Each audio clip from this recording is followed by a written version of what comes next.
This is experiment 9B, but now we're going to use the ballistic method. So we have the equipment here. We have an earth reductor, a Delzen circle.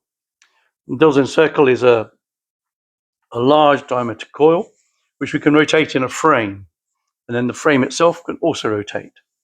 We have here our ED spot, trusty ED spot. The ED spot is not designed as a ballistic galvanometer, but it works pretty well as one. And then over here, we're not using this, but this is an actual ballistic galvanometer. This has a 45-second period, so long, slow oscillation.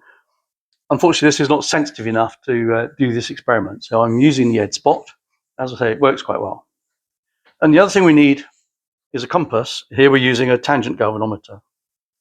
So a tangent galvanometer is a coil with a compass in it called a magnetometer. We can use this magnetometer just to line up the Delzen coil. So what we want is the frame, this main frame here, to be angled so that this is east-west, and then through the coil is north-south. So we've done that with this. We can now take that away. What we have to do is to turn a half turn.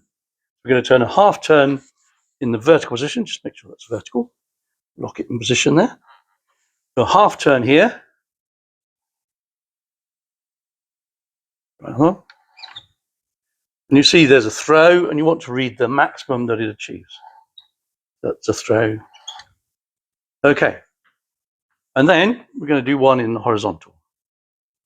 So we just move this to the horizontal position. Horizontal. And then we're going to do it again. Okay.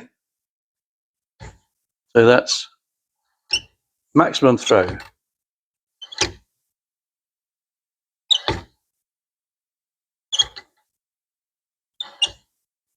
Okay.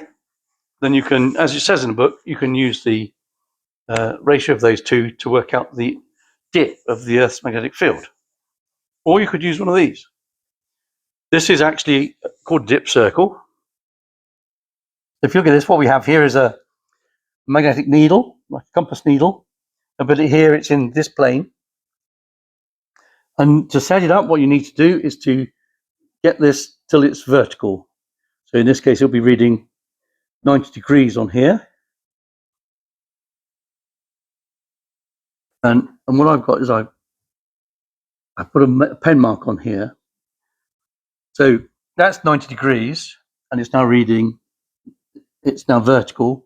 What we need to do is rotate it by 90 degrees in the frame here. You won't be able to see it anymore, but I can see it.